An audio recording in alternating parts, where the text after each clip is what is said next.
Assalamualaikum warahmatullahi wabarakatuh. Jumpa lagi sobat ternak rumahan semua.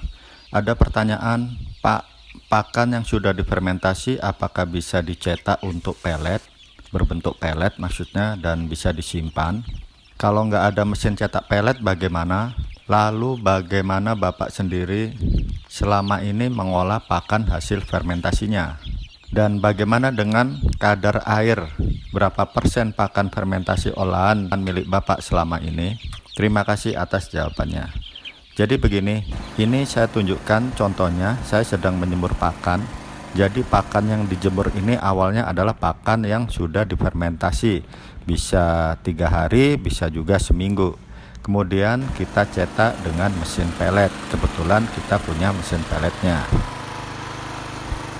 Kalau tidak punya mesin pelet bagaimana? Ya kita bisa langsung berikan tanpa dicetak pelet terlebih dahulu, seperti di video-video saya sebelumnya.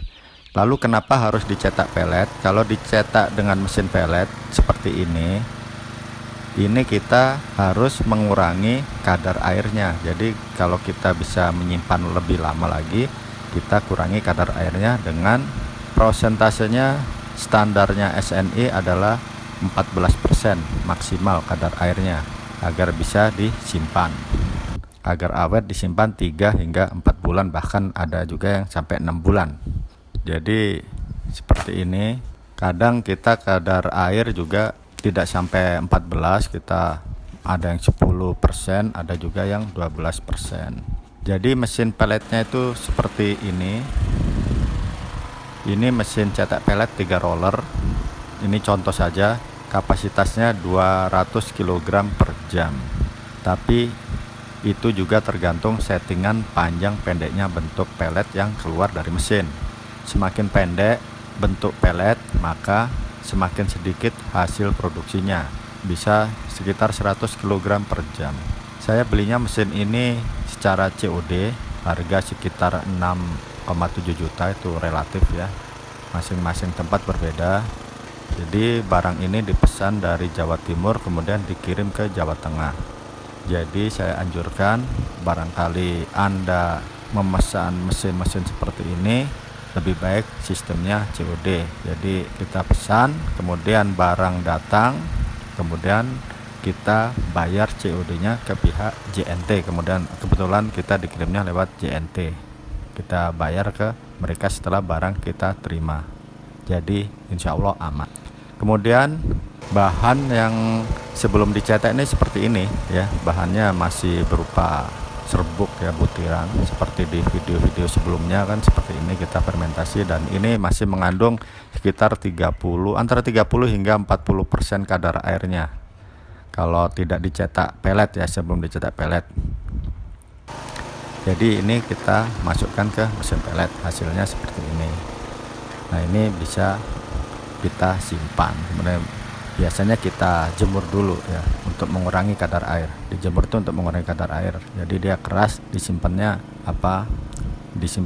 lebih lama, bisa lebih lama, 3 atau 4 bulan idealnya. Kalau tempat Anda kering, kelembapannya bisa 30-40%, sehari-harinya ya bisa awet sampai 6 bulan. Jadi dijemur ini untuk mengurangi kos ya, jadi kita jemur lewat memanfaatkan sinar matahari langsung ya. Kalau sedang hujan mendung bagaimana ya, kalau Anda tetap ingin mencetak pelet ya, Anda harus sediakan setidaknya ya mesin pengering, dan mesin pengering itu termasuk mesin yang paling mahal. Seperti ini contohnya, ini rotary dryer ya, kapasitas 300 kilo seperti ini. Dan ini pakan-pakan yang kita fermentasi. Jadi Anda tidak harus mencetak pelet.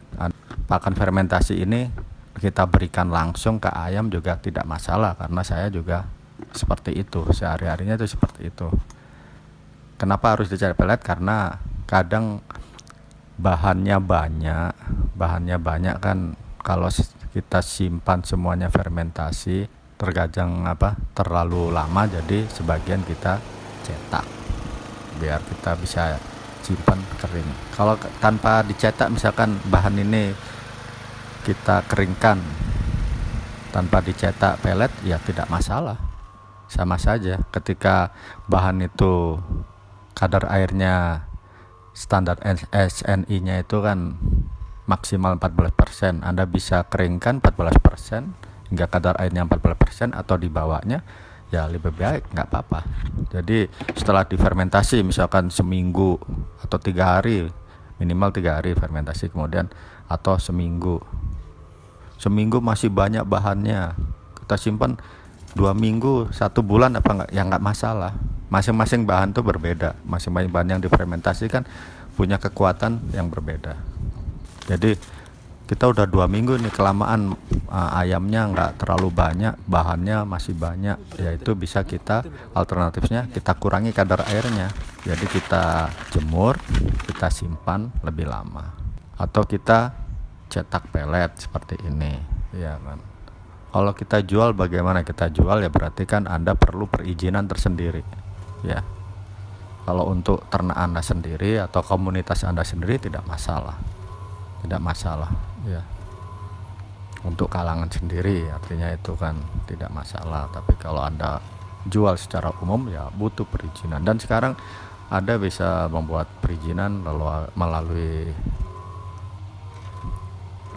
melalui online, itu juga lebih gampang.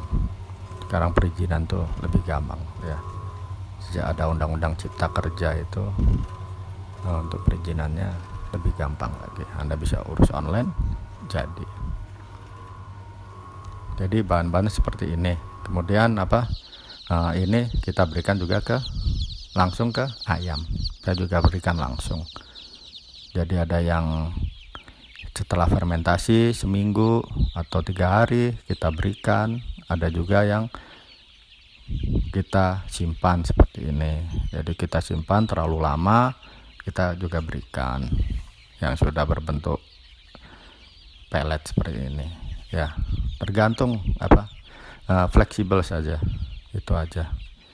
Kemudian bahan-bahannya apa aja, ya bahan-bahannya seperti yang di video-video saya sebelumnya. Ada yang pakai onggok singkong gitu. Onggok singkong berarti kan minimal fermentasinya seminggu, ya, minimal fermentasinya seminggu. Setelah itu baru kita bisa olah. Kemudian kalau bahan-bahan yang lainnya dedak, ya ini 3 hari dicampurkan, 3 hari fermentasi nggak masalah. Saya itu fleksibel dalam menentukan bahan-bahan itu. Yang penting kita hitung proteinnya cukup. Dan untuk menghitung protein ada di video sebelumnya, Anda bisa cari video chickenku, cara menghitung proteinnya ada. Kemudian contoh bahan-bahan, daftar bahan makanan, berapa protein kandungannya juga ada semua.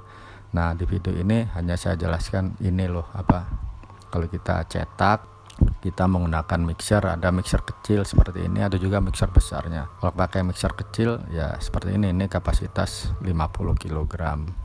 Paling kita masukkan bahan ya 20 kg agar mesin itu awet. Kita untuk ngaduk, kalau enggak ya aduk aja pakai tangan. Kalau Anda bahannya enggak banyak, saya sebelumnya pakai bak, kita aduk-aduk biasa. Jadi enggak wajib harus seperti ini kan kalau kapasitas Anda bertambah ya nggak mungkin pakai tangan, ya kita pakai bantuan mesin, itu aja. Jadi fleksibel aja seperti ini. Kemudian kita timbang bahan-bahannya ya seperti ini, sesuai bahan-bahannya itu kita timbang, daftar bahannya apa saja. Kemudian kita fermentasi, kita tutup pakai gentong ini, sama seperti video sebelumnya juga kita sudah jelaskan. Anda bisa cari ya kan di chickenku video-video sebelumnya. Jadi nyambung, berurutan, nggak semuanya saya ulang semua satu video komplit lagi, nanti terlalu panjang juga mubazir, nggak tertonton semua. Jadi kita bagi-bagi videonya, kita pecah-pecah. Ini karena ada pertanyaan kelanjutan, kalau pakan fermentasi itu terlalu banyak kita buatnya, bagaimana kelanjutannya, apa disimpan sampai 3 bulan. Kalau disimpan terlalu lama nanti juga terlalu basah. Khawatirnya kalau terlalu basah kadar airnya sampai 50% atau 60%, kemudian air terlalu banyak, akhirnya bakterinya juga habis, berhenti kan, dorman, kondisi dorman, tertidur, akhirnya busuk khawatirnya Anda nggak bisa menutup rapat, makanya kita dijemur dengan dikurangi kadar air. Untuk tujuan menjemur tuh mengurangi kadar air hingga bisa kecapai 14% maksimal. Kalau di bawahnya lebih bagus. Ya seperti itu saja. Ini video Chicken Coop kali ini. Kita jumpa lagi di next video. Terima kasih telah mengikuti video-video Chicken Coop selama ini. Salam sukses selalu dan salam sehat selalu. Salam satu hobi. Terima kasih.